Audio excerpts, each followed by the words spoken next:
Hi, I'm Nolan, the sales director here at Acculevel.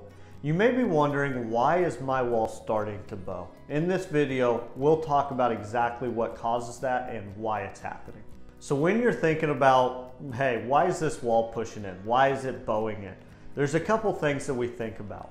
The biggest factor is what we call hydrostatic pressure. What that is just a long term for water pressure in the ground.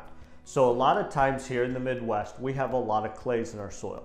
When the clays get wet, it works just like a sponge. It swells up. This is why in the summer, when maybe we haven't had a rain for a few weeks or a month, you see those big cracks in the ground.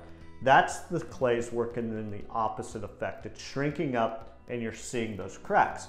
So when we get tremendous amounts of rain or just good amount of rain over an extended period of time, those clays start to swell up and put a lot of pressure on your basement wall. Then you get a crack to develop. Now, once the crack's developed, that is when you've created a weak spot in the wall, and then that starts to just get bigger and bigger, push in further and further over time. But that's the biggest factor in the Midwest of why that wall starts to bow, is it's just the water next to your house putting a lot of pressure on your basement walls.